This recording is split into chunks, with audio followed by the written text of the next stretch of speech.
تو ایسی جب صورتحال، تو اب یہ عجیب صورتحال آپ کو لگ رہی ہوگی کہ یہ عوامی مارچ ایک طرف تو یہ ہے، ہاں بالکل یہ سارا جو غم و غصہ لوگوں میں ہے، فیڈرل گورنمنٹ کے کام ہی ایسے ہیں، انہوں نے ایسا کچھ کیا ہے، لیکن یہ لوٹنے والے بھی وہیں پہ شامل اور جو ہے لوٹنے والے بھی وہیں پہ شامل۔ اب کون کس کو سمجھائے کہ اس طرف توجہ کیوں نہیں دی جا رہی۔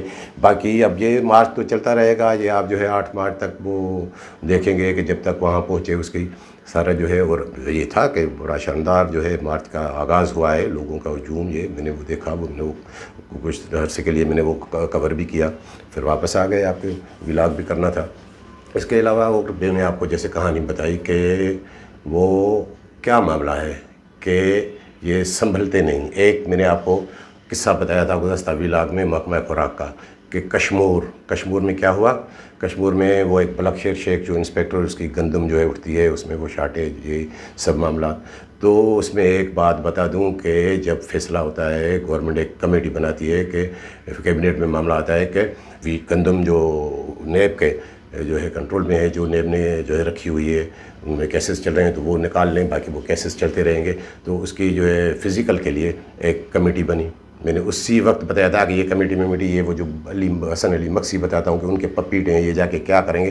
انہوں نے رپورٹ وہ سارے آئے، وہ میں نے سراسری دیکھی، وہ فزیکل رپورٹ وہ آ کے دیتے ہیں، رپورٹ کشمیر کی بلک شہر کے کندا کوٹ اور نیو سورج رائس مل کی، کہ وہاں پہ میرے خیال میں تقریباً 1,75,000 بوری، 80,000 بوری میں سے وہ ظاہر کرتے ہیں کہ 1,10,000 بوری پڑی ہوئی ہے۔ وہ کمیٹی، وہ کس کی کمیٹی اب دیکھے تو صحیح، اور جب وہ ڈسپیچ ہوتی ہے تو وہاں پہ پتہ چلتا ہے کہ نہیں، تو وہ تو نہیں، تو وہ 55,000 60,000 بھی نہیں ہے، 55,000 بوری، تو یہ تقریباً 30-35 کروڑ روپے کی گندم یہ کس کے کھاتے میں؟ وہ جو شہزاد شاہانی اور جو ایڈی میمن اینڈ کمپنی وہ جو فزیکل کر کے آئے، وہ کیا تھی؟ اس میں اتنی بڑھا کے کیوں لکھی؟ یا انہوں نے بڑھا کے نہیں لکھی، یا پھر یہ اس کے کھاتے میں آ جائے گی جس نے ڈسپیچ کرائی ہے، خادم شر اینڈ کمپنی۔ یہ 30-35 کروڑ کی یہ شارٹیج کیا ہوئی؟ مجھے پتہ ہے کہ شارٹیج ہے بلک شیر کی، بالکل اس نے کیا ہے وہاں پہ کپڑا، لیکن کیا اب یہ معاملہ گڑبڑ نہیں ہو گیا کہ فزیکل ویریفیکیشن کے لیے جو ٹیم جاتی ہے وہ کہتی ہے کہ 1,10,000 بوری پڑی ہے، جب وہ ڈسپیچ کرائی جاتی ہے، اب یہ کس کو راستہ ملا؟ یہ کام تو دیکھیں ان کے، اور یہ اب کس کے کھاتے میں جائے گی، کون سی کمپنی اس کا جو ہے وہ خمیزہ بھگتے گی۔ اور باقی ایک بات بتاؤں کہ میں نے جیسے آپ کو بتایا کہ وہ ایک معاملہ اور بھی ہے کہ وہ سندھی میں کہتے ہیں کہ یہ فوڈ ڈپارٹمنٹ والے سے ہیں کہ وہ پرنوں بھی کھائیں مرنوں بھی کھائیں۔ یہ مرنوں کیا ہوتا ہے یہ آپ کو بتا دوں کہ یعنی کسی کی آپ غمی میں جائیں، جنازے میں، فوتگی میں جائیں بھی تو کمیشن چاہیے، اور کسی کے اگر جو ہے شادی بیاہ خوشی کی میں جائیں تو بھی کمیشن چاہیے۔ یہ قصہ کیا ہے؟ میں نے آپ کو بتایا تھا کہ بلک شیر کیا تھا، بنگالی بابا کو اس نے 1.5 کروڑ روپے دیے کہ پھر وہ اس کو تھوڑا وہ ہاتھ رکھ رہا تھا، پھر معاملہ ہوا کہ نہیں 2-2.5 کروڑ روپے اور ملے تو اس کی گندم ہم جو ہے ڈسپیچ کم کرائیں تاکہ اس کو تھوڑا اسٹاک وہاں پہ رہ جائے، تو وہ نئی پرانی گندم مارچ میں نئی فصل آئے گی تو وہ لے کے وہ پوری کر لے۔ وہ نہیں ہوا تو یہ معاملہ جو ہے آگے بڑھ گیا، یعنی وہاں پہ پیسے لیے جا رہے تھے کہ آپ کی گندم ہم نہیں اٹھائیں گے، اس کے پیسے دیے جا رہے ہیں۔ سکھر ریجن میں کیا ہے، وہ ایک پنو عقل کے ہیں اختر کلوڑ، وہ کورٹ میں بھی میرے خیال میں گئے تھے، 9,000 بوری اس کی پڑی۔ بھائی 7 لاکھ روپے دیں تو آپ کی گندم نکلے گی، پھر وہ گندم آپ کی وہ بھی وہی نیب کا ہی معاملہ ہے کہ وہ گندم پھر جو ہے ملوں کو دی جائے گی تو آپ کو بھی 50 روپے بوری پہ ملیں گے، کچھ کمائیں گے۔ وہ تقریباً ان سے میری جو اطلاع ہے کہ 7 لاکھ کی ڈیمانڈ، 7 لاکھ وہ میرے خیال وہ دے بھی دے گا، اس میں سے 5 لاکھ کس کے؟ 5 لاکھ وہ کمدار کے جو بڑے صاحب ہیں، اور باقی جو ہے 2 لاکھ روپے وہ جو میں 2 نمبری افسر آپ کو بتاتا ہوں بنگالی بابا، وہ 2 لاکھ روپے اس کو ملیں گے۔ اب یہ تو ہو گیا، باقی ایک اس سے بھی زیادہ گندم پڑی ہے ٹھری میرواگ کھیرپور میں، وہ اس کا میں نے آپ کو اگر کسی کو دیکھنا ہو تو دیکھیں، وہ میں نے 9 اکتوبر کو اس کی نشاندہی کی تھی، کتنی اچھی پوزیشن میں وہ گندم پڑی ہے اور وہ کیوں نہیں نکلنے دے رہے۔ اس میں ایک نیب افسر کا جو ہے کردار، وہ نیب افسر میں نے اس میں ویلاگ میں بتایا تھا، وہ اگر کوئی ویلاگ دیکھنا چاہے تو اس کا عنوان ہی یہی ہے کہ نیب افسر سرکاری خزانے کو نقصان پہنچانے پہ تلا ہوا، اور وہ میں 9 اکتوبر کی بات کر رہا ہوں۔ اب اس کی گندم پہ توجہ نہیں دی جا رہی تھی، جب تھوڑی بہت لکھا پڑی ہوئی تو کہنے کہ چلو ٹھیک ہے اس کے بھی لیتے ہیں۔ وہاں پہ مجھے پتہ چلا ہے کہ ڈیمانڈ آ گئی ہے کہ تو کوئی 10 لاکھ روپے دیں تو پھر آپ کی گندم نکلے۔ بھائی ایک بندہ کہہ رہا ہے کہ میری گندم اٹھاؤ، نکلے جان چھوٹے، اس کی تقریباً 34,000 بوری میرے خیال میں ابھی پڑی ہے۔ پہلے اس پہ وہ ترپال لگی ہوئی تھی، اب وہ ترپال انہوں نے اتار کے فزیکل ویریفیکیشن کی، وہ رپورٹ آ گئی۔ اب جب ترپال اتری ہے تو یہ گندم دیکھے کہ اس کی حالت کیا ہے۔ ترپال اترے گی تو ظاہر ہے 4 سال سے یہ گندم پڑی ہے تو یہ تو بوریاں پھٹیں گی۔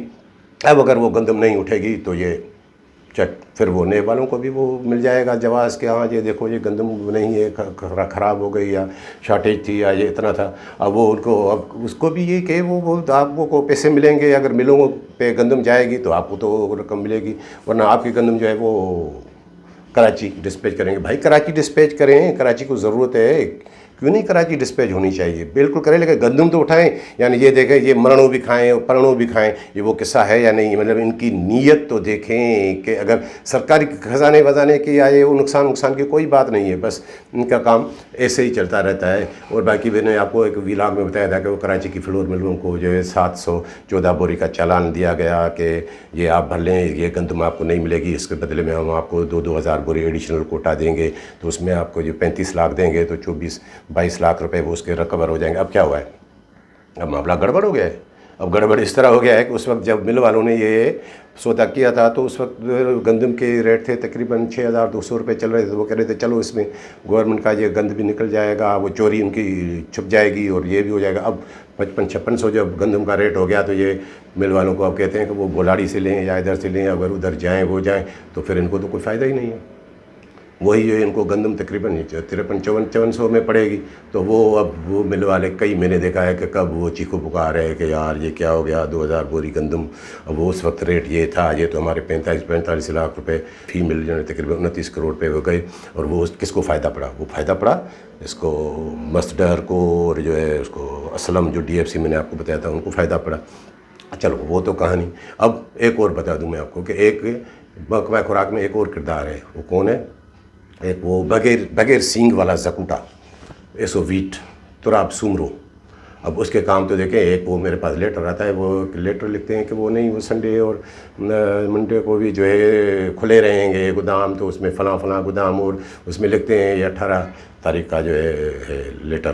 کہ اس میں دیکھے تو صحیح یہ ان کو یہ پڑھے لکھے لوگوں کے کام تو دیکھیں, ان کو پڑھا جب سارا کام رشوت پہ جو ہے اس پہ مرکوز ہو نظر, تو پھر یہ ایسے ہی لکھتے ہیں کہ وہ لیٹر میں آتا ہے کہ یہ فلاں گودام اور مسڈہر کا اسٹاک.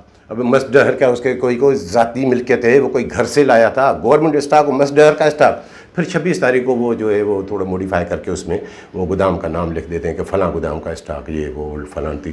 یہ ان کے کام دیکھیں. اور اس کے لیے یہ جو میں آپ کو بتا رہا ہوں تو آپ اس کے لیے DFC اس کو میسج جاتا ہے کہ بھائی اس کو تھوڑا وہ خیال کریں, اس کو پیسے نہیں ملے, 1 لاکھ روپے فی DFC اس کے لیے بھیجے. یہ وہی ہے جس کے لیے میں نے آپ کو پہلے کسی ایک ویلاگ میں بتایا تھا کہ وہ ایک چپڑا جی سے ملیں تو سب کام آپ کا جو ہے چکی کا کوٹا ہو گیا, باقی کتنا بھی زور لگائے وہ نہیں, یہ اس کا کام ہے. اور باقی ایک جو افسر ہے وہ کام اس کے ایسے کہ وہ بس وہ جیمس بانڈ وہ کون؟ یہ کمداری جو کر رہا ہے مکیش کمار چاولہ کی کمداری. یہ مکیش کا راجہ جو سیکریٹری بنا ہوا ہے, یہ اس کی کمداری. یہ دیکھے تو صحیح, میں نے جیسے بتایا تھا کہ وہاں پہ سب میں کراچی والے گودام سے کیا نکلا, کیسے جو ہے 25 گاڑیاں گئی, کہاں ہے معاملہ؟ کچھ بھی نہیں ہے, سب کی جیبیں بھر گئی. اب کیا کرے گا؟ یہ کمداری تو کر رہے ہیں. یہ دبئی سے جیسے میں نے آپ کو بتایا کہ معاملات الگ ہیں, کام دیکھیں. یہ کس کی ذمہ داری ہے کہ عوام کو اگر جو ایک سیزن کے دوران 100 ارب روپے آٹے کے مد میں زیادہ بننے پڑے؟ یہ سیکریٹری کی ذمہ داری ہے, یہ ڈائریکٹر کی ذمہ داری ہے. اور بس کچھ بھی نہیں. اور کام دیکھیں کہ یہ بس جیمس بانڈ ادھر ادھر, یہ میں تو دیکھتا ہوں حیرت ہوتی ہے کون سا درد ہے ان کے دلوں میں عوام کا. اور باقی میں نے آپ کو بتایا سانولی جادوگر, یہ سب جو ہے نا یہ سب چیلے ہیں. اصل سانولی جادوگر کون ہے؟ سانولی جادوگر ہے مکیش کمار چاولہ. وہ بنگالی بابا یہ سب چیلے, یہ ان کا وہ کچھ نہیں ہے. وہ یہ کردار آپ کو سانولی جادوگر کا جب نام آ جائے تو پھر تو بڑے بڑے جو ہے نا اس میں دنگ رہ جاتے ہیں نا. کچھ بھی نہیں. اصل تو گرو ان کا یہ جو جس کے لیے خلاف جو ہے وہ بلاول بھٹو صاحب بھی کچھ نہیں کر رہے. تو یہ سانولی جادوگر کے کام. باقی وہ میں نے بابا کی وہ بتائی تھی بنگالی بابا, اس کے وہ اب چیلے لگے ہوئے ہیں کہ کوئی کسی کی سانگڑ گودام پہ نظر ہے, کسی کی جو حالہ گودام پہ. تو وہ بنگالی بابا کے میں قصہ مجھے ایسا پتہ چلا کہ میں تو حیرت میں رہ گیا کہ میں کافی اس پہ لکھتا رہا ہوں کہ حالہ گودام کی کہانی, کہ وہ کس طرح مرزا انڈر نے پپیٹ اپنا رکھوایا, خود تو نہیں لگ سکتا تھا. یونس مسیح وہاں پہ میں نے لکھا, پھر کمیٹی بنی ہوا تقریباً جو ہے ابھی بھی 2000 بوری گندم کی شارٹیج ہے. اور اس میں مجھے پتہ چلا کہ بھائی اس میں سے 1000 بوری گندم تو خود بنگالی بابا کی طرف ہے. ارے بنگالی بابا کی کس طرح اتنا بڑا